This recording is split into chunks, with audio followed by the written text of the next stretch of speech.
E aí eu chego no Lukács, que é um filósofo materialista, que trata da... O Lukács é posterior a Marx, certo? Então ele é um filósofo materialista, ele trata da estética e ele reserva, em especial, um capítulo na estética, no volume 4 da Estética 1, um capítulo especial.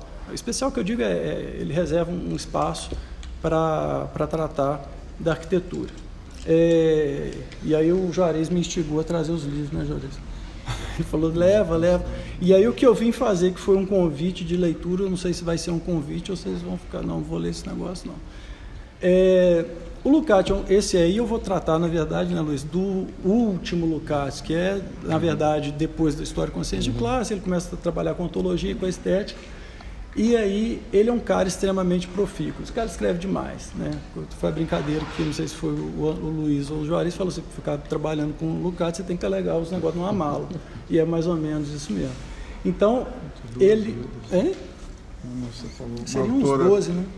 Precisaria 2 vidas, né? Uma para a leitura. Para a leitura. Como só tem uma, a gente está atrasado. Não, e o problema é que você lê, e pelo menos eu fico 40 minutos numa página e todo mundo.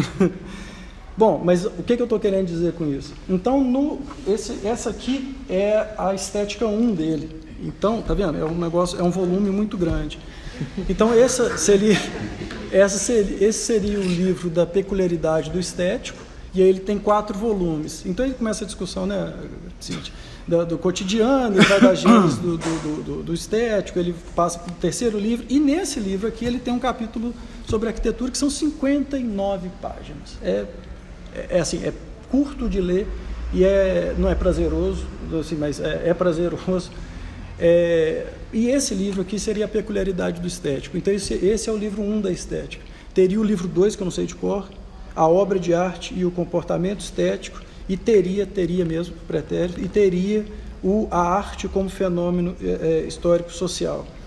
Só que durante esse projeto da estética, depois de terminar esse livro 1, ele sentiu a necessidade de desenvolver uma ética, porque mesmo como o Luiz Fernando falou, o Luiz Antônio, questões próprias da ética acabam esbarrando nas questões próprias da estética. Então ele falou assim, eu vou escrever uma ética. E ele começou a escrever, e aí a introdução da ética, na verdade, viraram esses 2, na verdade tem um prolegômenos que eu esqueci, tem um 3º aqui, e aí tá lá em cima e eu não desci com ele. E essa tem. Eu preferia, eu tentei comprar essa e não achei. Aí, isso aqui, esses 2 volumes aqui seriam a introdução da ética. E depois ele terminaria os outros 2 livros da estética, né? Não sei, mas provavelmente mais 2 daqueles xerox. E é xerox porque, na verdade, esses livros não estão traduzidos para o português. Então a gente ainda tem essa tarefa aí de ler em outra língua. Mas aí o cara morreu. Então não deu tempo de terminar todo esse texto. Mas assim, e é o que o meu orientador lá do doutorado, ele falou, o cara deu uma indicação, e é verdade, no capítulo da arquitetura, do caminho. Né? E aí cabe a mim, né? Claro que não, né? Mas cabe a mim, na minha humilde intenção, desenvolver a questão da arquitetura. Bom, e aí na verdade eu faço, né, não sei se é um convite ou um desconvite, mas é sensacional a leitura. Então quem puder, quem se interessar, amanhã mesmo a gente encontre e discute algumas questões, toda sexta-feira de tarde. Mas enfim, eu queria deixar claro que é óbvio que essa nossa conversa, na verdade, não trata de esgotar nem de começar esse estudo desses livros, apenas traçar um panorama geral do que o cara pensa enquanto arte e arquitetura, e introduzir essa discussão da peculiaridade do estético e propriamente da arquitetura. Beleza? Eu fiz um roteirinho porque eu sou péssimo. Quem é lá nas nossas conversas, eu vou falando, de repente fala, o que eu estava falando? E aí o assunto descambou. Se eu não seguir aqui minimamente, o Bernardo até me perco. Bom, no livro 4, no capítulo da arquitetura, o Lukács se propõe a introduzir a discussão dos idealistas da arquitetura. Ele pega 3 autores, o Schopenhauer, o Schelling, 3 filósofos, e o Hegel. O seu também, né? Tudo isso. A culpa é do Lukács, a coisa de você ficar falando e se perder no meio, a culpa não é minha. Não, porque ele escreve assim, né? Ele escreve assim. A Cíntia está rindo porque ela já leu. O cara vai escrevendo, depois ele vai embora. Aí depois ele volta. E depois ele fala de novo, né? Ele repete. E depois fala o que falou. Não, mas enfim, sem brincadeiras. Ele começa com a questão da arquitetura, com os idealistas. Ele pega 3 filósofos idealistas que tratam do tema da arquitetura, e ele elenca lá o Schopenhauer, o Schelling e o Hegel. Então ele fala assim, qual que é a pegada do Schopenhauer? Ele fala assim, Schopenhauer trata a arquitetura enquanto uma resposta meramente às questões próprias da natureza. Então ele fala assim, o cara que está preocupado em definir a arquitetura enquanto resistência de materiais, solução de forças, de construção propriamente dito. O Schelling ele faz uma crítica à questão da analogia com a música, que ele fala assim, se a música, se a arquitetura é música petrificada, né, ele mistura a questão dos meios homogêneos. Ele fala assim, você está misturando as formas pelas quais a obra de arte se expressa, você está colocando equivalentes entre desiguais, né? Ele fala assim, tem até uma frase, é compreensível, mas compreensível, mas objetivamente insustentável, né? Então essas analogias, o Hegel também tem a questão da analogia, que ele fala assim, não, a analogia só serve meramente para equivalente de matéria. Então, o céu é azul e a mesa é azul. Se você comparar outras coisas, você está comparando desiguais, né? E aí do Hegel, e aí sempre assim, né? Do Hegel, e aí quando o cara fala, citando Hegel, você sabe que vem chumbo grosso, né? Então, mas não é? E aí ele fala, do Hegel, o Hegel acertou, ele começou bem, ele fala assim, o Hegel identifica a arquitetura enquanto um meio de utilidade, próprio de utilidade, e uma arte plena. Então, existe uma dupla, a palavrinha mágica, né? Existe uma dupla dialética entre esses dois, que um nutre o outro, e os dois, na verdade, são um só, que é um espaço unitário. Mas, segundo Lukács, ele fala assim, o Hegel incorre no erro de dizer que é uma das primeiras artes, certo? Então, essa, por consequência de ser idealista. Então ele trata da coisa de uma forma histórica, de uma forma transcendente, e fala a arquitetura é uma das primeiras artes. E aí vem o Lukács e fala assim, como diz o Marx também, né? Tá quase bom, mas é uma das últimas.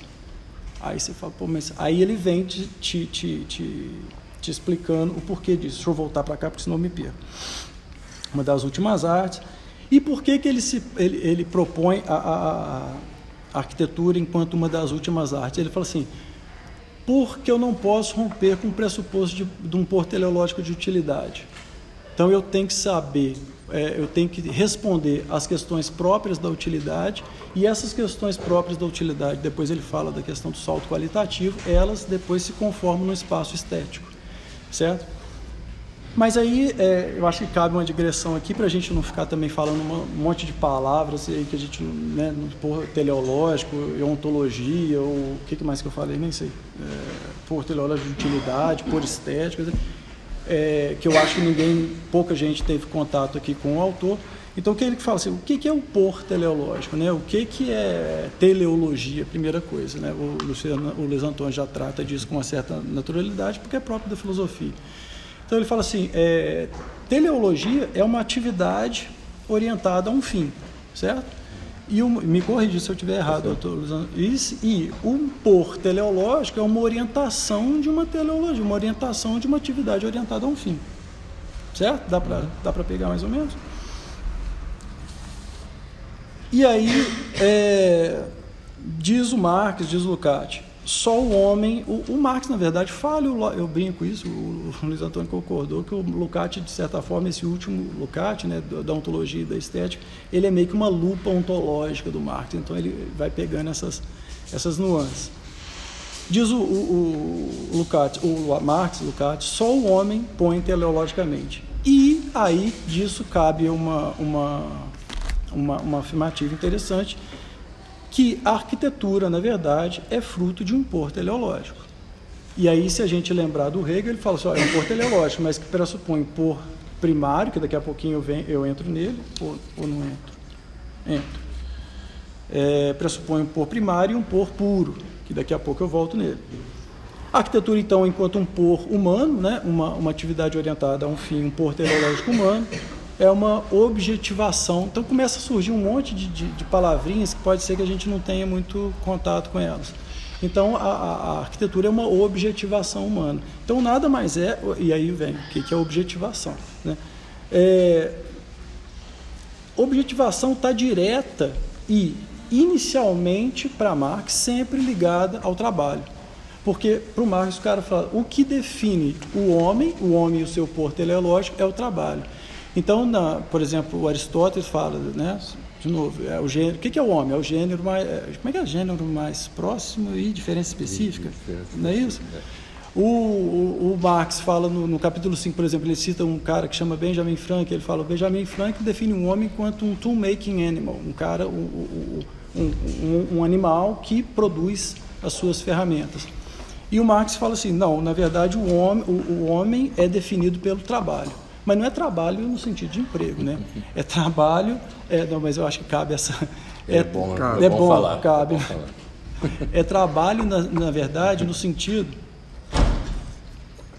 de atividade consciente orientada a um fim, né? Que pressupõe uma articulação de linguagem e consciência, certo? E aí tem outros desdobramentos, que aí essa linguagem de consciência pressupõe a formação do ser enquanto ser social, porque o cara não conversa com a árvore, né?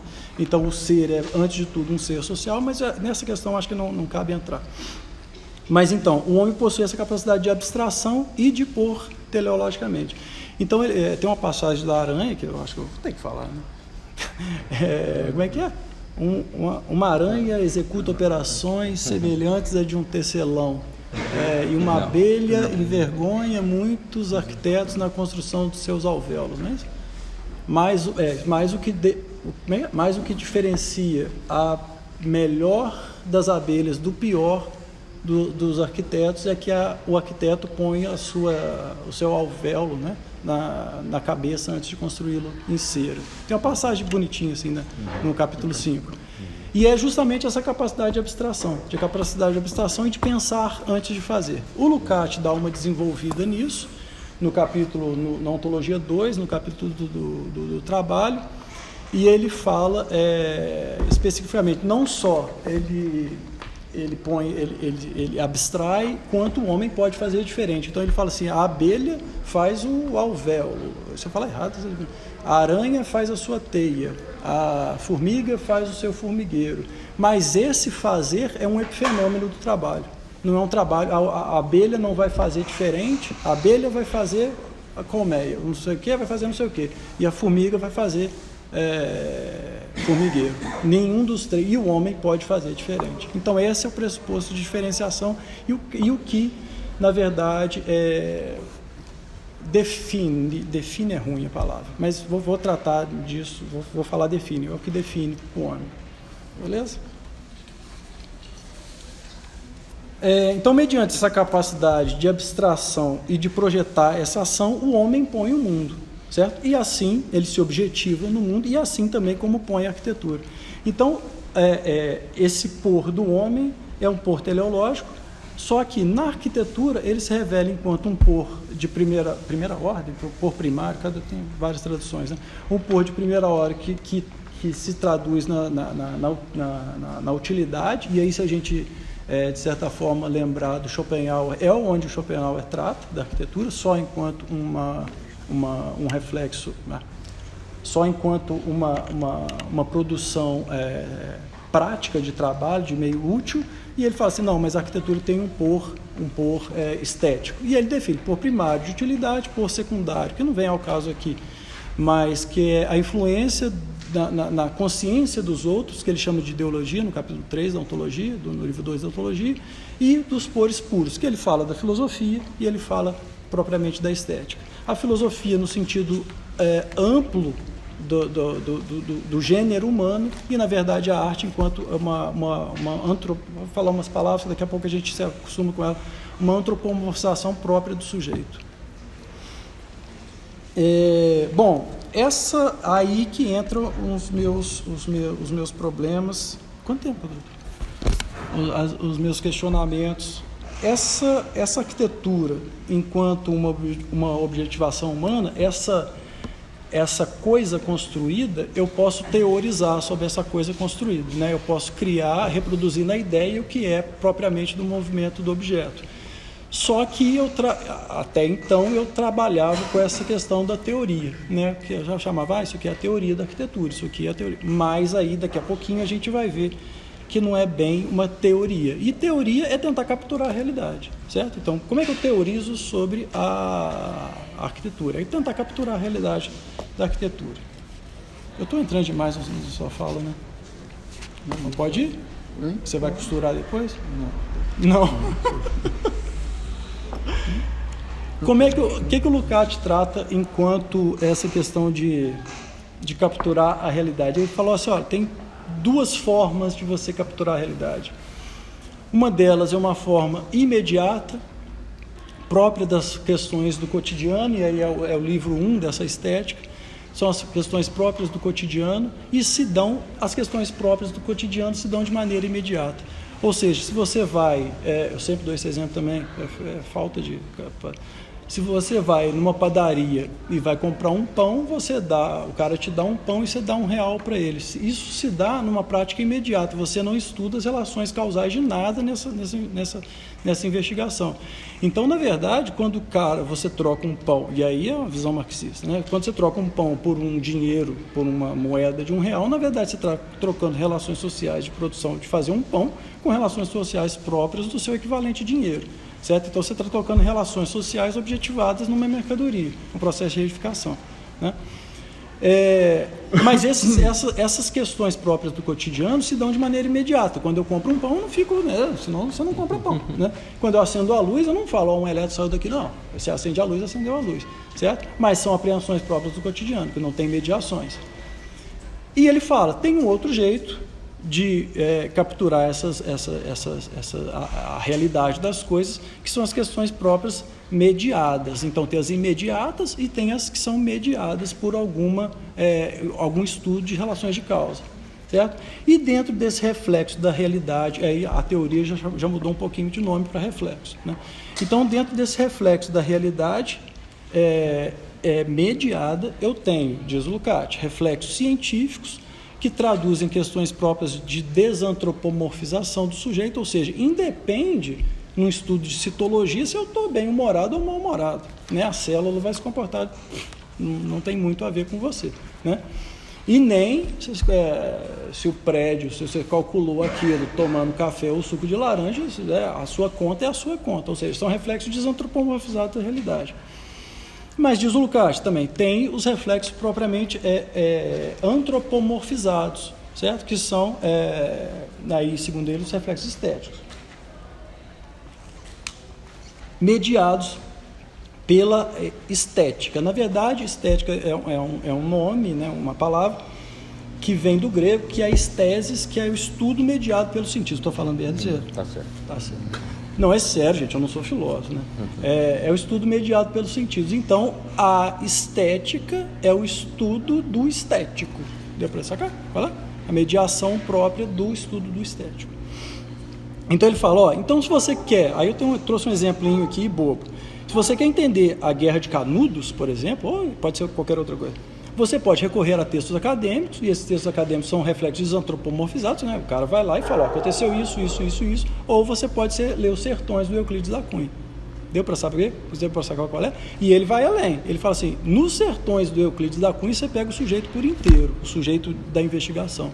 Você fala assim, você não só desperta as questões da razão nele, que são próprias do texto acadêmico. Então, você pega o sujeito por inteiro. E aí Lukács traz essa questão sobre a arquitetura. Então, a arquitetura, nesse sentido, deve responder o quê? A esse duplo reflexo. Ficar em pé e responder a reflexos antropomorfizados. Certo? A composição do espaço antropomorfizado. E aí, daqui a pouco, a gente entra, né, no que... não, já é agora. No que é esse reflexo antropomorfizado. Ele fala... Nossa, gente... Não. Ele dá um exemplo no capítulo da arquitetura de Stonehenge. Ele fala assim, ó, eu coloco uma pedra aqui, coloco uma pedra aqui, coloco uma pedra em cima. Isso é meramente responder à técnica, certo? Agora, se eu coloco fazendo cobrinha, brincadeira, né? Se eu coloco fazendo cobrinha, se eu coloco reto, se eu coloco fazendo, e aí sim, né, que é o caso, fazendo uma circunferência, essa é a antropomorfização própria do espaço para configurar aquele, não sei se é monumento, não sei como é que eu chamo, agora não sei mais nada, gente. Como diz o Zé Paulo, que você falou que da sua banca, ele falou, eu não sei mais nada de arquitetura, não foi isso? Ele falou isso para todo mundo. Você não falou, né? Falou, né? Tá vendo? Tá, é verdade. Mas é interessante. Mas quanto mais você estuda, mais dá problema, né? E aí ele complementa. Na verdade, aquela configuração deve responder, na verdade, à subjetividade do coletivo. E aí tem um problema sério com a pós-modernidade. Então eu tenho que responder às questões próprias do coletivo e não de expressões de subjetividades individuais. Certo? Eu quero isso. Eu vou amassar fio e falar que é arte. Eu vou amassar latinha e vou falar que é arte. Eu vou entortar chapa de metal e vou falar que é arte. Vou falar que é arquitetura. Não dá muito, né? Depois eu volto nisso. Então, Lukács identifica, nesse capítulo da arquitetura, esse espaço unitário. E aí eu já toquei um pouco no assunto. Nesse espaço extra-estético, que responde propriamente à satisfação de necessidade própria da natureza, ao espaço estético, mas aí esse espaço com essa dupla dialética de um nutre o outro e na verdade é um espaço unitário, mas ele identifica, ele fala só, para você ter esse espaço propriamente arquitetônico você precisa de um salto qualitativo, né? E aí o que é esse salto qualitativo? A título de exemplo, ele fala do ritmo na estética 1. Ele fala assim, existem 3 categorias, e é isso, o ritmo é só um exemplo. Existem 3 categorias de ritmo. O próprio da natureza, então o sol nasce aqui e morre ali, o batimento cardíaco, existem ritmos próprios da natureza. Existem ritmos próprios da categoria mista, que são ritmos próprios da natureza, mas que eu interfiro. Então eu vou puxar uma corda, então eu mantenho um ritmo para puxar essa corda. Isso ainda é um pressuposto de utilidade. É um ritmo próprio do trabalho. Eu vou fazer uma corrida daqui não sei aonde, porque eu quero sei lá o quê.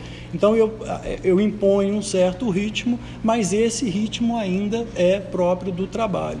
E ele fala, só que existe um ritmo enquanto uma categoria pura, que é quando eu supero esse pressuposto de trabalho. Então esse ritmo que me fez chegar até lá, ele me evoca um sentimento, uma sensação de conseguir chegar, sei lá, qualquer coisa, né? Esse ritmo próprio de puxar a corda me evoca uma sensação.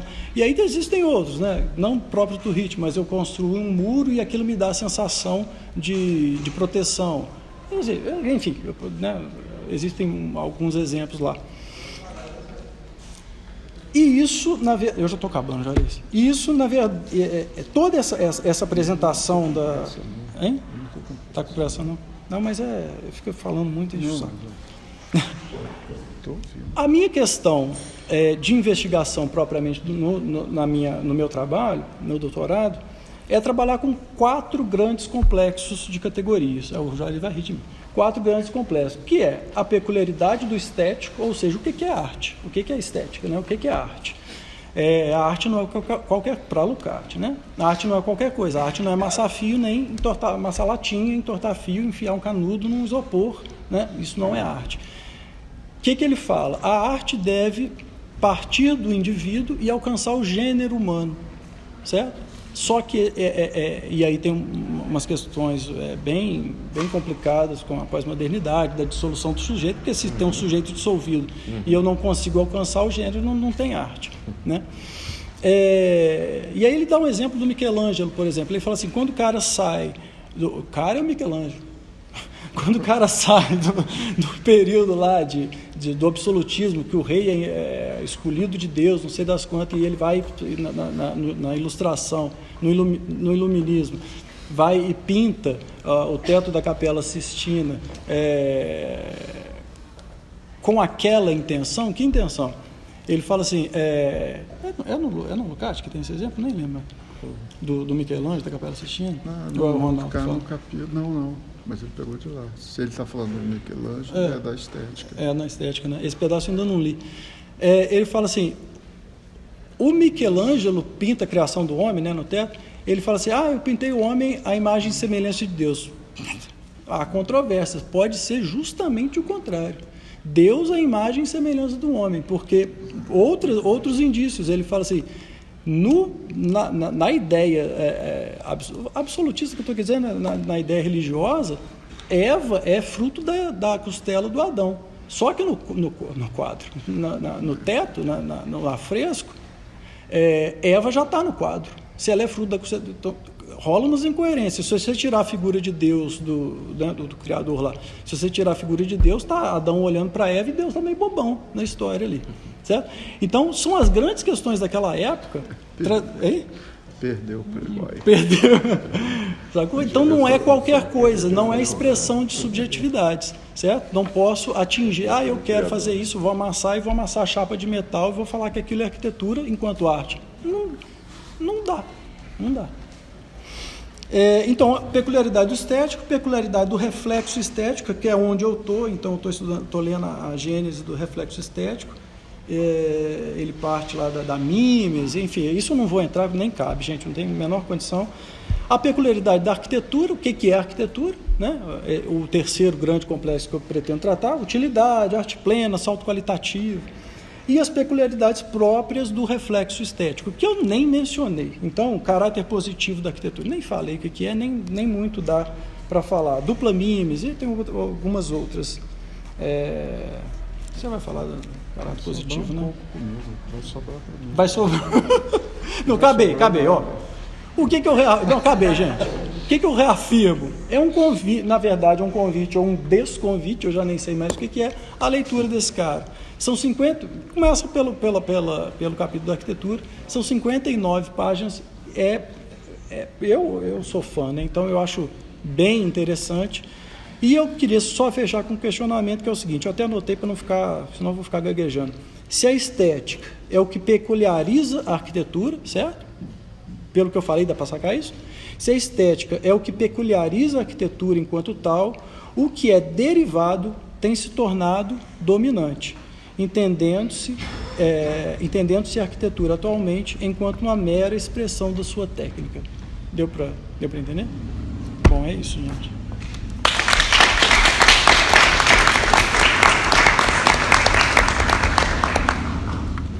Agora, se funciona o microfone, não sei se é melhor que o microfone, que eu falo um pouco baixo. Acredito que sim, mas tá difícil. Aqui tem internet? Aqui tem internet. Não sei se Tem os links aqui. Não, que é uma coisa que eu tinha. Tá bom aí? Bom, olha só, primeiro agradecer a presença valorosa de vocês. Eu vou fazer algumas referências ao Zé Paulo. Eu achei que ele tinha morrido, é brincadeira, tá? Eu vi numa tese lá, eu vou falar isso para ele. Deu aula? Não, eu vi numa tese com o Vielme e cheguei no serviço social, é tudo Zé Paulo. A placa Zé Paulo, o espaço Zé Paulo, não sei o que Zé Paulo. Ainda eu brinquei com uma coisa, ele morreu, nem me avisou. O Zé Paulo foi da minha banca e tal. Mas, enfim... Está vendo? Eu esqueci que eu falei do Zé Paulo. Acho que fosse... Você falou da banca. É da banca, mas eu queria falar outra coisa, a história da internet. Enfim, primeiro eu queria mostrar a vocês esse livro aqui, eu trouxe 3, fazer um comercial, né? Não, valoroso no sentido, né? A coisa do Zé Paulo, né? E Marx e Lukács estão vivendo o exílio da pós-modernidade na academia brasileira, e não é só na academia brasileira, no mundo inteiro. Né? Depois eu vou falar do Tertuliano, eu tive com ele, infelizmente falecido. Estou trabalhando com a Esther na tradução do último livro dele. Final do ano passado eu passei 2 meses em Paris. Eu tinha uma daquelas licenças cretinas, enfim, eu aproveitei e fui para lá e passei 2 meses lá conversando com ele. Ele já, ano passado, em 2017, ele teve internado, mas enfim, é um livraço, por 4 Lukács. Por que Lukács? É um pouco a trajetória dele, e tem uma frase, eu fico muito emocionado, até porque eu estive com ele várias vezes, morreu. Desculpa a expressão, foi uma sacanagem ele morrer agora, viu? Porque a gente está trabalhando no livro dele. Parece que tudo indica, tem um compromisso da Ivana, da Boitempo, já estou falando aqui de público, né? E a gente, como ele morreu, aí vai demorar talvez um pouco mais. Não, a tradução está andando, é muito difícil, né? A tradução do Tertuliano. Mas enfim, né? Estar hoje aqui, olha que horas são, quase 8 horas da noite, quase na hora da novela, a gente está aqui enfrentando, né, essa pedreira, né, que são autores, né, o pessoal da Escola de Frankfurt, tal, e sobretudo Lukács e Marx, nesse exílio, né, como o Zé Paulo fala, da pós-modernidade. Isso é raríssimo na academia, raríssimo, né? Então, principalmente os meninos, né, eu esqueci seu nome, o Augusto, e a Cintia, e todos que estão envolvidos nisso, né, o Abdala também, né, que mandou um carro lá, me buscar, enfim, eu viria de ônibus, né, lá no Serviço Social Chile, eu vim de ônibus, não tem problema, eu venho, estou militando aqui, né, fui diretor, sou com muito orgulho sindicalista, né, falamos hoje de uma grande amiga nossa, que foi presidente atual da APS, de fora fui presidente do meu sindicato, estudo também. Tem um livro, eu vou falar do meu livro daqui a pouco. Mas, enfim, esse livro resulta de uma atividade desse tipo que Vinícius, né? O Vinícius está fazendo. Né? Esse é um curso, um mini-curso, a gente chama mini-curso, teve o Viel, teve o Ronaldo, e chama-se Introdução à Estética. Tem bons artigos aqui, tem um artigo, né, específico sobre arquitetura. É inédito uma coisa dessa, né? Porque você, geralmente, quando encontra os acontecimentos envolvendo o Lukács, são acontecimentos que envolvem mais a ontologia do ser social, né? Que o Vinícius fez várias referências, né? Nesse artigo aqui, a última coisa que eu escrevi, tentando, né, resolver um pouco, né, uma situação desse tipo, né? Como é que você vai tratar do capítulo 4, acho que 14, do último volume, da primeira parte da estética. São quase 4.000 páginas, né? Vocês viram a coisa aí? Isso é só a primeira parte que ele não terminou. Depois, o segundo e o terceiro volume, aí ele ia tratar das questões, né, das expressões históricas, né, da arte de uma maneira geral, enfim, seria o que eles chamam de capítulo dedicado ao materialismo histórico, tal, etc. Bom, de qualquer maneira, é a única obra, né, completa dele, digamos, completa, embora ele não tenha dado conta, ele abandonou não, ele largou a estética. Olha, mas o que está aí, só para a gente ficar tranquilo, né? Nós estamos no prazo. Quando ele acabou a estética, a segunda metade, aí, nos anos 50, né? Ele falou, olha, conversando, trocando cartas, né, com Ernest Fischer, ele falava assim, olha, esse livro é um livro difícil, eu estou tateando, olha, você vê, né? Já estava com ele, morreu com 86 anos, né, em 71, né? Não é um cara que morreu, olha só, a meu favor, 71 foi ontem, né? Ele morreu 3 semanas atrás, né? Então, em 71, né, ele não largou a estética porque ele ficou aborrecido. Não, olha, dá para ler. Ele estava aborrecido com essas coisas que o Luiz trouxe. Né? O que estava acontecendo no mundo, ele viveu 2 guerras, né? A Segunda Guerra. Ele parou para escrever uma ética e considerava a estética e uma ontologia como uma contribuição dele ao renascimento do marxismo. Passou 15 anos lá debaixo das botas do Stalin, né? Apesar do Michel Louvet não fala isso. Michel Louvet chama de stalinista, etc, etc. Aliás, num belo livro dele, que é a tese de doutorado do Michel Louvet, mas enfim, ele passou 15 anos lá, porque não saiu a maioria dos intelectuais. Os marxistas ficaram, né, saíram, caíram fora, né? O pessoal de Frankfurt, né? Não estou dizendo que eles sejam ruins por causa disso, né? O Benjamin, todo mundo sabe da história do Benjamin, né? Ele ficou preocupado, com razão, e resolveu, ele tinha na fronteira da Alemanha com a França, ele estava indo para a França, ele resolveu tomar umas cápsulas, eu acho que ele tinha 2, todo mundo, não sei se vocês sabem dessa história, é uma história trágica, né? Um autor muito importante, mas enfim, então o Lukács está preocupado com essas coisas, né? Quando ele começa a escrever autologia, né? Nós temos um problema, né? Lukács, quando escreveu a Estética, né? A primeira parte, ele não fala em ontologia, ele não tinha ainda conhecido nas coisas do Hartmann, né? O Vielmer tem um texto sobre isso, né? Então nós temos um problema aí nessa transição da estética para a ontologia. Isso é um problema, eu pelo menos detecto esse problema, e esse problema dificulta um pouco, né, a abordagem da estética. São certas categorias, né, que vão estar já no nível de elaboração, né, importantíssimo, né, na ontologia, que é uma obra inacabada, né? Se a gente pegar algumas das entrevistas, principalmente o que a Esther, acho que o Chazin não era vivo, mas no Pensamento Vivido, né, foi publicado pela Esther, uma parte, né, é imprescindível a gente poder ter, nós temos que ler. É preciso ler isso, pelo menos os lucasianos, os que estão chegando agora, já estão no início como eu, quem está lá na frente, tem que ler.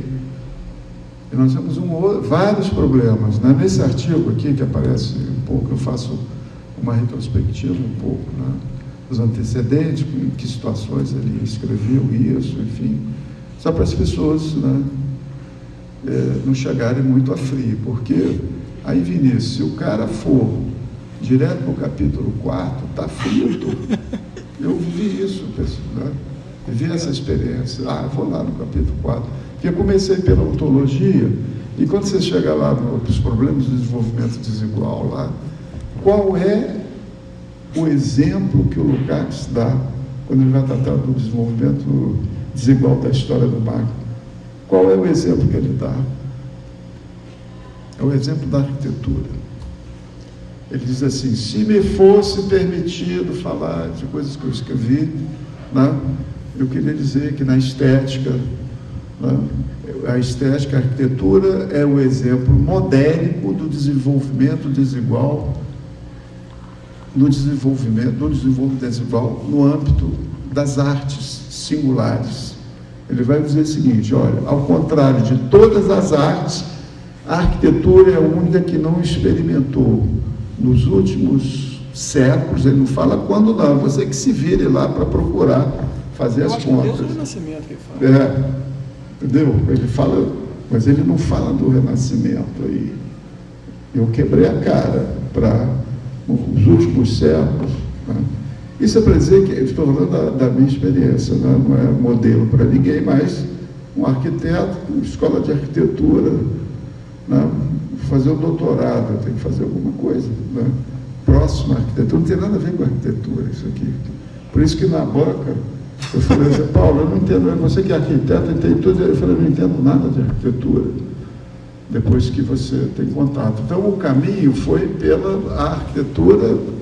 Você imagina, né, para os arquitetos, para Bauhaus, sacrossanta, né, para Bauhaus, o racionalismo arquitetônico, o funcionalismo arquitetônico.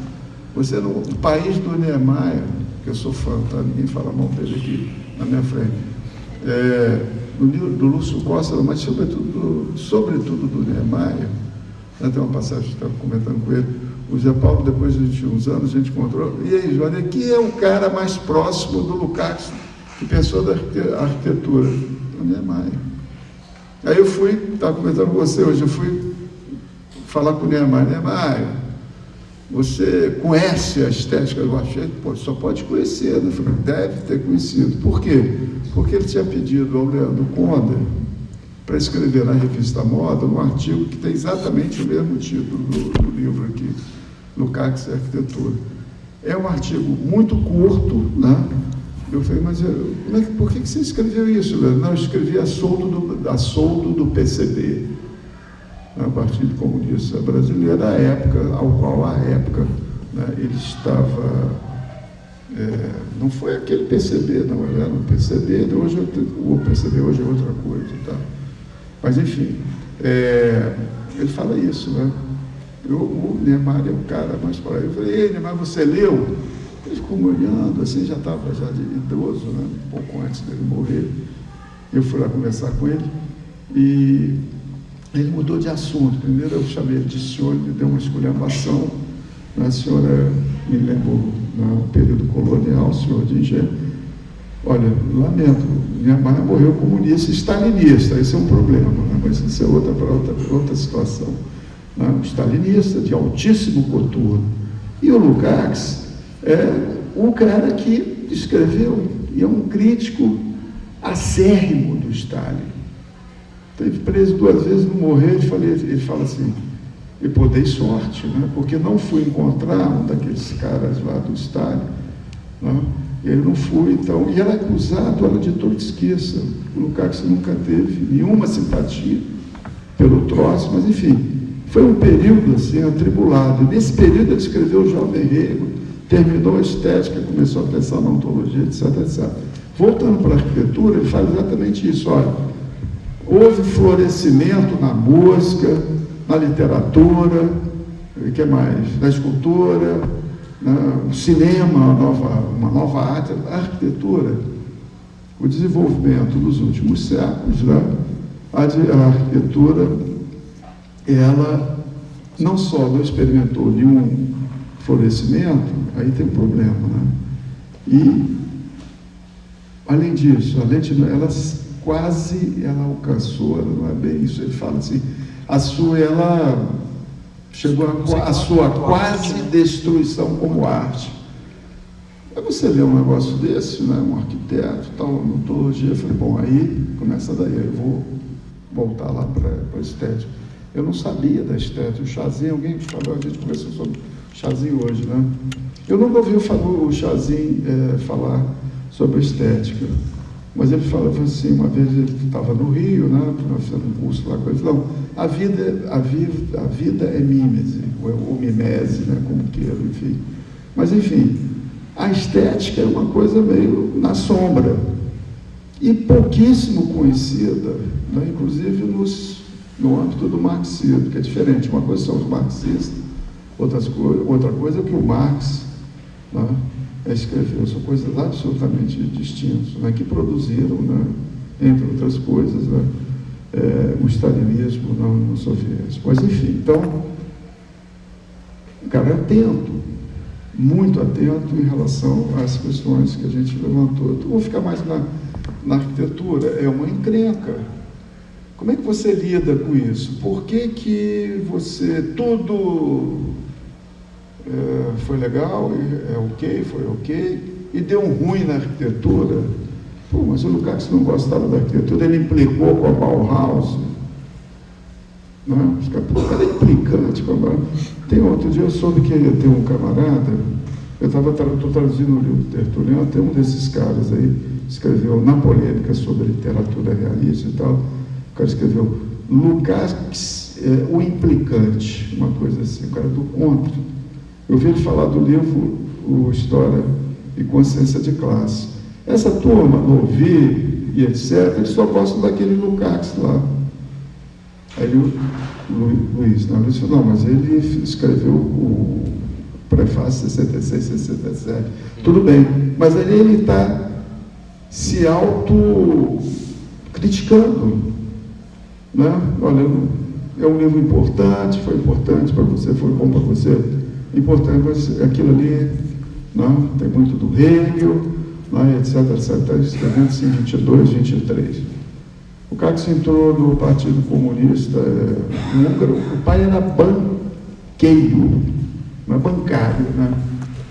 Sabe a diferença, né? Banqueiro, bancário. O pai dele chamava Von Carlos. Eu não falo italiano, não conheço muito mal. O Herr, não sei das coisas. Eu não conheço, o Viel não conheço, eu não conheço. Conheço algumas palavras por conta do Lucar. Mas o pai era banqueiro, 19 ele participava de um ciclo dominical, umas conversas essa que a gente faz aqui, só que tinha o Weber, né, Mark Bloch, essa coisa toda, eles iam lá conversar. Acho que quando na Primeira Guerra o Weber apareceu vestido lá de representante do... Mas no caso, só tchau, foi bom, um abraço para você, Zimmel também, né? Enfim, ele conviveu com esses caras todos.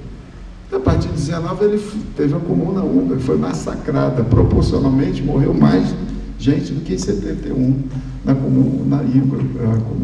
Ele foi uma espécie de um ministro de educação. Aí chamou o Bela Barco, né, para ensinar música, tem a ver com tudo a ver ali com a House, o Império Azul, etc, etc. Enfim, e era filósofo, né? Então ele está escrevendo essas coisas nesse período, dos anos 30 aos anos 50, né? E qual é o problema dele, né? Qual é o diálogo que ele faz? Ele fala assim, olha, a minha estética é uma polêmica apaixonada com a estética e a filosofia idealista. Estamos ouvindo o Antônio, né? Depois tem várias anotações ali. Uma polêmica apaixonada, tem um diálogo, é impressionante, né? O cara tem um diálogo com Schopenhauer, com Schelling, com Hegel, tem com Kant. O Kant não leva muito a sério e tal, não que não levasse a sério, mas né, aquela coisa do Kant, né? O Kant fala, mas como é que um cara como o Kant pode imaginar que as categorias nascem na cabeça como uma faculdade anímica? Ele falava isso. E o Weber disse, olha assim, o Lucas falou, não, eu vou tratar a arte não a partir do juízo estético, não é a crítica do juízo do Kant, tratar a partir do objeto. O que é a arte? Essa era a questão com a qual ele passou a vida inteira. Ele começa com 20 e poucos anos, o cara está preocupado com essas coisas. Por que o subtítulo, né, aqui não tem aí, né? Esse eu acho. Eu ganhei do Márcio aqui, o Márcio, a Marina me tornou herdeiro da estética do Márcio, que é com letra grande, né? E eu tenho essa aqui, que é um pequenininho, um papel ruim pra caramba, né? E eu herdei do Márcio, a estética do Lucas. Por que aparece ali no subtítulo a peculiaridade do estético? Porque ele vai pegar, o Lucas fala assim, olha, eu não estou inventando a roda aqui, né? Eu estou partindo dos escritos sobre arte e literatura dos clássicos do marxismo, Marx e Engels. O Coutinho, o Carlos Nelson, né, o Carlito, as pessoas que privavam mais, né, ficava na minha banca também. Está pegando tudo isso que eu li em francês, em espanhol, caramba, está publicado isso. Quando ele passou lá, abriu uma brecha, ele foi para a editora da UFES, em vez de ficar publicando abobrinhas, ou então dos seus prepostos, né? Porque todo reitor tem uma camarilha, né? Todos os reitores no Brasil inteiro, publicando abobrinha, né? Da Amante, enfim, coisas do tipo, pegou as coisas do Lucas, ele e o Zé Paulo, os dois sentaram lá, já tinham traduzido muita coisa, o Leandro já estava ruim, enfim, mas no final da vida, tem tudo isso, tudo que eles ficavam lá, correndo atrás, até no Uruguai, uma vez eu estava lá, não fui lá para isso, evidentemente, né?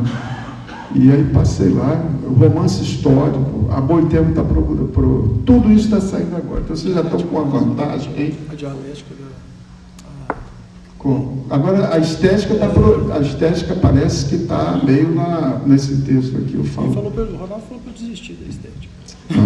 Poxa, não sei, mas olha, a última informação que eu tenho, mas não é do Viana, é que tem encaminhamentos para a gente poder ter acesso à estética. Isso aqui custa mais, o meu carro é velho, não tem nenhuma vantagem. Mas, de qualquer maneira, primeiro, não tem mais, falo um pouco sobre isso, porque o acesso é muito difícil. Para você estudar esses caras, assim, né? O Carson, né? O Grudas, agora foi traduzido. Olha, isso aqui... E dá prejuízo a Boitempo, né? Olha só, você pega um tijolo desse aqui, quem vai comprar isso num país desse, enfim?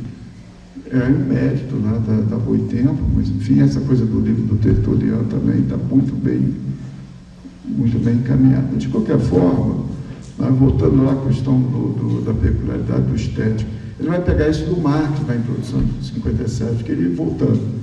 Dessa vez eu consegui, nem sempre acontece. A questão da peculiaridade do estético, né, a questão do Marx, ele falou, eu não estou inventando a roda. Por quê? Porque quando ele estava na União Soviética, ele passou lá 2 anos e meio no Instituto Marx e Engels, estudando, trabalhando com um cara chamado Lifshitz, né, que era um esteta também, um crítico de arte e tal. E eles fizeram, né, tem 2 livros, né, não vou lembrar, um é Coisas Marx e Arte, uma coisa assim. Um deles eu tenho em espanhol. E o Lukács fez, junto com esse cara, fez ele escolheu, recolheram, enfim, na obra do Marx e do Engels, uma quantidade de passagens muito grande, né, do Engels e do Marx. Então, essas publicações da editora do FRJ estão disponíveis, cai dentro nelas, muito bom. Por quê? Porque se você não conhece, né, o que o Marx e ele escreveram sobre arte e literatura, não adianta ir para a estética, não adianta. Ir para o volume 4, sem saber, né, tudo que o Lukács escreveu sobre literatura, o debate sobre o expressionismo, etc., complica a vida. Porque toda a parte da arquitetura, na minha leitura, não estou dizendo que é a leitura correta, é a minha leitura, né, ela é tributária dos escritos do Lukács, dos estudos que ele fez sobre o Marx e Engels. Essa ideia de uma estética marxista, isso não saiu da cabeça dele, né? Ele estava com esse problema lá, né? Depois lá do ciclo dominical e tal, ele começou a pensar, ele sempre foi um esteta, né? Como o Luiz lembra, né? Não só ele, vários, mas ele era um esteta, um crítico literário e tal. A partir de 19 ele ficou um esteta vermelho. Não tem nada a ver, né? E se você, às vezes, você vai nesse lugar, alguns lugares, é difícil, você não mostra saia justa, né? Ou calça, enfim, só justa, não importa, não sei se isso é muito bom de falar. Mas, enfim, ele não está te falando de uma arte engajada.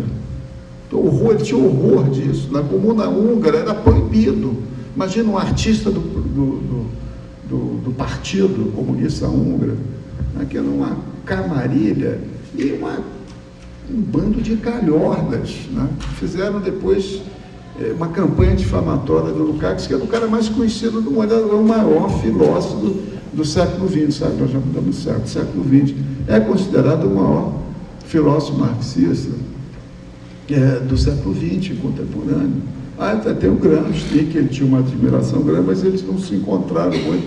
Também o Gramsci foi ficar preso lá, né? Quase mais de 20 anos, enfim. Então, essa é uma questão importante. Por que tem a peculiaridade do estético? Porque toda a discussão, né, no caso da estética, né, mas olha, ele vai pegar da introdução de 57, e o Marx vai falar, não fala da estética, o Marx fala, não tem nada sistemático sobre a arte. O Engels tem, o Marx não, mas o Marx vai falar sobre o modo artístico de refletir o mundo. Eu falei, aí você começa a ver que o Lukács vai pegar isso. Porque toda a discussão do Lukács, ele vai contrapor essas palavras magníficas, né? A dimensão desantropomorfizadora, só vai levar um tempo para falar assim como eu, tá? E às vezes eu engasgo. ou então vai uma dimensão antropomorfizadora. São dois modos de refletir o mundo. A realidade é sempre a mesma, você tem sempre um mundo, e a ciência olha para esse mundo de uma maneira, e a arte olha para isso de outro mundo. A arte para o Lukács é uma figuração do mundo plasmado pelos homens. É isso que é arte para ele. É diferente da ciência, onde você tem outra encrenca, né? Análise de determinado objeto, na realidade, o em si, que se transforma em para si, o artista, no caso, e para nós é diferente.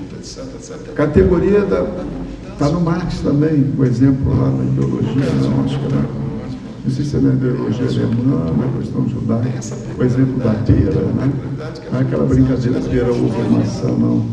Não sei se é na ideologia, na visada da filosofia, né?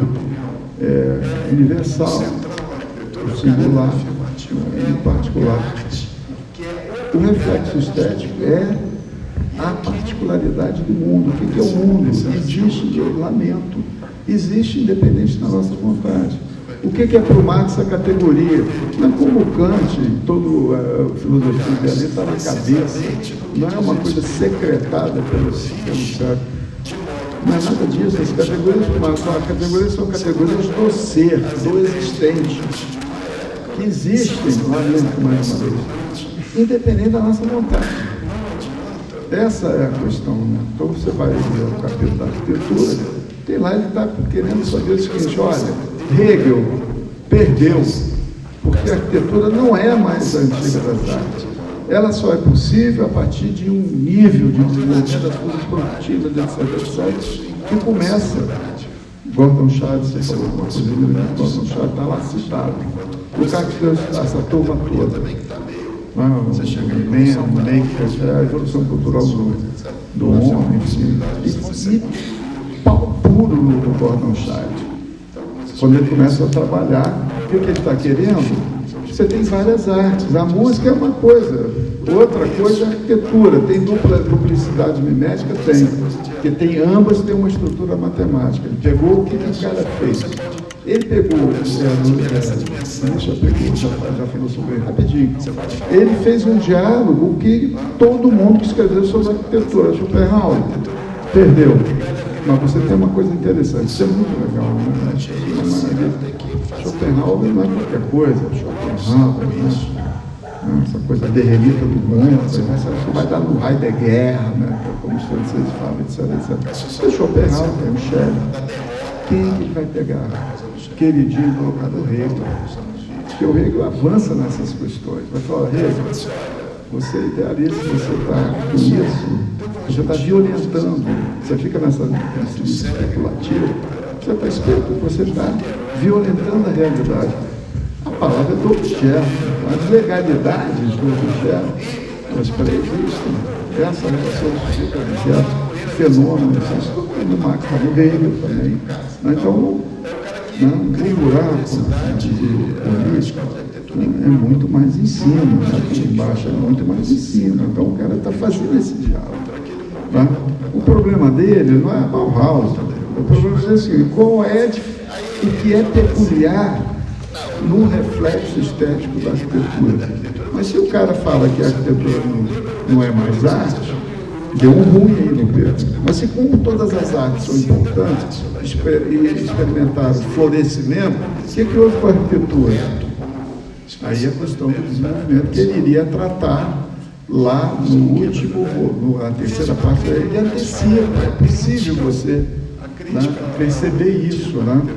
Agora, você precisa conhecer, porque ele fala o problema. Ele não tinha a bolsa da CAPES, nem do CNPq, não disputava Lattes, ele estava fazendo uma polêmica, militando contra essa turma toda lá do segundo pós-guerra. Está fazendo uma crítica ao neopositivismo, está falando do tempo livre, mas está falando, sobretudo, não só da apropriação do tempo livre do trabalhador, mas estava falando também das manipulações dessa forma de capital, que não é mais a mesma do Marx. Quando ele fala no renascimento do marxismo, ele falava assim, uma vez ele falou assim, olha, você tem outro Marx para entender o que estava acontecendo ali. Não é outro cara, porque ele tinha o cara lá com 86 anos. Não fumava pra caramba, mas ele fumava e morreu tarde. Aí tem o Miguel Velho, mas se não fumasse, tinha acabado a ética, então não parar de fumar, tá? Então, essas questões, né, são questões que estão aí atravessando, né, a obra do cara. É difícil você... O que eu vou falar e tal, preparei, já larguei, já passei, porque já falaram aqui e tal, não é? Tem coisas aqui lá, por isso que eu perguntei isso na internet. Temos um problema com a arquitetura. Por que a arquitetura não foi capaz, né, de experimentar nenhum florescimento? Só para adiantar, né, para facilitar a vida de vocês, a minha não tive isso, tá? Mas, de qualquer maneira, vocês já estão aqui com o Vinícius, já tem um grupo, já tem gente trabalhando, né? A questão, ele passou rapidinho. Não foi por conta da peculiaridade que a arquitetura tem de figurar o mundo. Esse é o problema. Então, tem alguma coisa. Se as outras estão, mas todas essas artes não floresceram no capitalismo, mas a arquitetura é diferente, ela tem uma peculiaridade. Uma delas é o reflexo científico, né? Essa estrutura matemática. Então, não adianta os meninos, vocês no caso, né? Eu também, não aprendi nada de cálculo, mas sem cálculo, estou fazendo propaganda. Se você não... Como é que ele começa por aí? Ele vai atrás da gênese da arquitetura. Só é possível se você já tem um domínio homem, a questão, essa dimensão teleológica do trabalho humano, está no Marx, lá no Arquiteto e a Abelha. Né? Tem pré-ideação, não é natureza, né? Tem metabolismo, né, da sociedade do homem, né, com o mundo natural. Né? É daí que nasce a consciência. Você tocou sobre isso. Né? Então, o Marx está atrás disso. Ele fala assim, ó, eu estou tateando. Estou procurando para ver como é que eu resolvo isso. Né? Então, a questão da arquitetura, voltando, né? A arquitetura tem essa duplicidade mimética. Mas o caso falou, já houve períodos de autêntica arquitetura.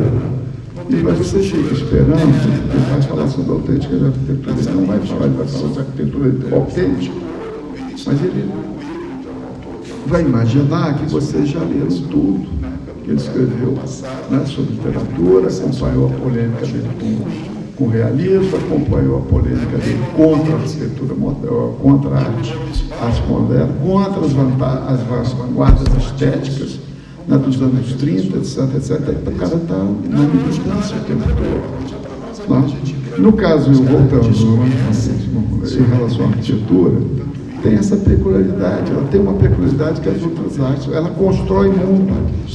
E ela tem, o que ele falou rapidamente, que, na minha opinião, o central na arquitetura é o caráter afirmativo. É a única arte que é obrigada a construir mundo. E aqui, né, nesse artigo aqui, esse artigo sobre arquitetura, olha o que eu botei aqui no volume 4, do Marx. Precisamente no que diz respeito à arquitetura, vige de modo mais contundente a palavra de Marx, segundo a qual as ideias dominantes de uma época são as ideias da classe dominante. Então, não adianta, né, por conta, não tem uma implicância, isso não é isso, a implicância dele é com o que ele faz. O cara está preocupado com a emancipação do gênero humano. Uma alternativa à barbárie. Está posto isso enquanto possibilidade. Isso é uma possibilidade, enquanto possibilidade, que é uma categoria também que está meio... Você chega aí no voluntarismo, né, de certas ações, etc. Isso é uma possibilidade, precisa ser construído. Né? Como nós vamos construir? Algumas experiências, né, mal dadas, mas enfim, são experiências extremamente importantes. Então, por isso, né, que a arquitetura não tem essa coisa de arquitetura de protesto. Ele fala, você pode protestar essa dimensão crítica da arquitetura. Você pode falar mal do mundo, na literatura, na música, na dança, na arquitetura. Na arquitetura não pode, ela é obrigada a criar o mundo. E se o mundo dominante é esse, ela tem que fazer uma arquitetura. O Gropius sacou isso. Aí tem que ver a relação do Gropius lá com a social-democracia alemã, da derrota, né? Da derrota da Revolução Crítica na Alemanha. O cara fala assim, olha só, tem um argentino, não sei se vocês lembram dele, Roberto Segre, morreu atropelado em Niterói, muita derrota, onde eu moro. Pô, vai pro Rio de Janeiro, nada a ver da Atlântica, porra, e não tem nenhum glamour, Niterói, cara, eu andava com ele, às vezes encontrava com ele na praia, morava ali perto de casa e tal. É o cara que criou a universidade, a escola de arquitetura em Cuba. Foi o único argentino que foi para lá, depois se desencantou, gente, né?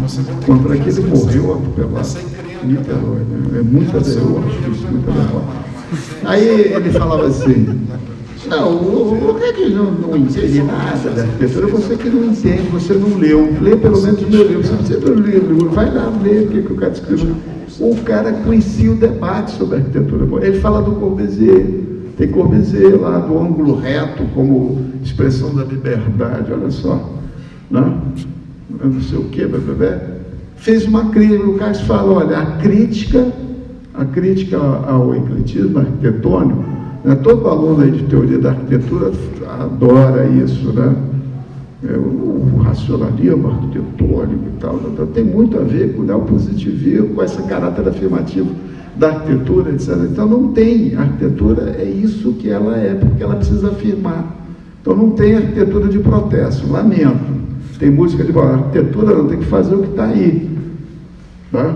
O que está aí não, o que está posto para essa. Por que parou?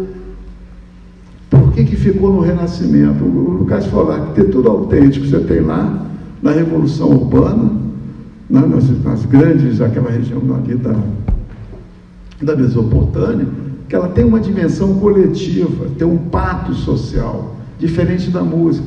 Então ele vai pegando, né, fala do Michelangelo, está falando da escultura, está falando da pintura, está falando, olha, o que ele está pintando lá? Não está pintando o que os caras queriam lá, né? Os papas, lá, o Júlio VI, né? Enfim, o cara está pintando uma visão dele de mundo. No caso da arquitetura, a antiguidade começa lá na Mesopotâmia, tinha a sociedade, claro, não, classe para o Marx é só no capitalismo, tá? Então, mas tinha lá dominações, dominação, exploração, tudo disso. Mas lá tinha arquitetura, porque nasce de necessidades coletivas e sociais. Niemeyer, o projeto, o arquiteto não inventa projeto, todo mundo já trabalha em escritório de arquitetura e tal, né? O cara já sabe, ninguém vê, tem um cliente lá, bate na sua porta, eu quero isso. Então você tem que fazer, porque senão não vai ganhar dinheiro, vai ficar lá morando na casa do pai, entendeu? Aí o pai está numa situação que tem que fazer essas coisas, mas não ficar imaginando. Você pergunta, Niemeyer, a arquitetura muda a vida? Ele não muda merda nenhuma. A vida que muda a arquitetura. O cara tem uma sensibilidade. Estou falando com você, conversando, Álvaro Siza, Paulo Mendes da Rocha, não leram nada. Mas são caras que têm uma similaridade. Bom, os caras estão com 80 anos, né? Por isso que eu fui lá conversar com eles. Mas você leu a estética? Não, amanhã eu vou lá ontem e tal, ficando naquela conversa. Mas, enfim, a questão da arquitetura é essa. Você tem uma duplicidade mimética e você tem um tipo de sociedade que produz espaços diferentes. Tá?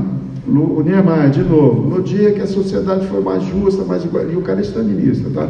Mais justa, mais igual, aí sim você vai ter prédios com feitio diferentes. Tá? Essa ideia de que você tem um solo social de onde esses espaços não está na cabeça do arquiteto, né?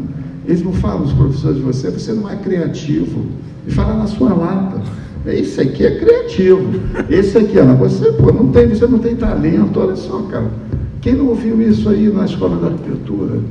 Não, a criatividade do lado esquerdo, que agora está na moda, né? Não, geralmente a criatividade deles está no lado direito.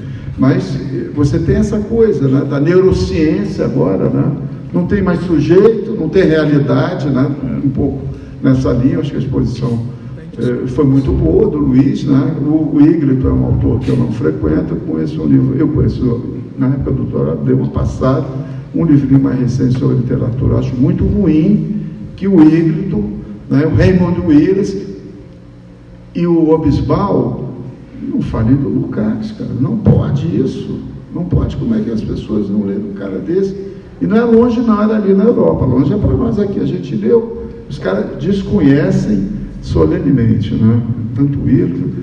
O Hobsbawm teve uma vez lá no apartamento lá que os caras confiscaram, onde o Lukács morou lá depois dos anos 50, e teve lá, achou o Lukács meio assim, achou ele meio feio, tinha uma orelha grande. Aí o Mauriás falando de orelha, o Lukács não entendia, porque ele tem uma orelha, uma lata de orelha enorme. Mas enfim, então para encerrar, a questão da arquitetura é um pouco nessa linha, né? Essa ideia de que você tem uma impossibilidade. O Lukács fez a crítica não só da arquitetura moderna, né? Não só fez a crítica, Bauhaus fez a crítica à arquitetura contemporânea, né? O prédio dele é um prédio Art Deco, lá é bonito, tinha uma vista bonita assim, do Danúbio, né? E fez a crítica da arquitetura stalinista. O Stalin tinha uma oficina onde ele fazia capitéis neoclássicos, uma arquitetura neoclássica, e fazia capitéis jônicos, né? Eu não conheço Moscou, mas enfim. E tem um pouco no capítulo 4, no final, o Lukács vai dizer o seguinte: olha, uma arquitetura autêntica, ela é impossível nas condições atuais do momento, né? Uma verdadeira arquitetura, né? Capaz de produzir, eu sei que ele vai pegar do que ele leu lá, né? Sobretudo do Henkel, as necessidades estéticas, as necessidades extraestéticas. Isso acabou com o capitalismo, né? Você só tem hoje, né, o primeiro momento da mimese estética, que é o momento desantropomorfizador. Pô, pensa no Calatrava, naquelas coisas que ele faz lá. Eu passaria, o que é aquilo? Será que isso é bom que ele falou, né? Está no Jameson, né? E está no livro da Otília Dante também, que é o pessoal de Frankfurt, tá? O Otília, o Paulo também, né? Paulo Dante, o filho, né? Também escreve aquelas coisas lá do Capital Financeiro, enfim. Muito interessante. A primeira coisa que aparece pós-moderna é na arquitetura. Por quê? Esse caráter afirmativo da arquitetura. Né? Isso não é um problema dos arquitetos, ou menos criativos. Não, tem que fazer isso, é isso aqui que está posto.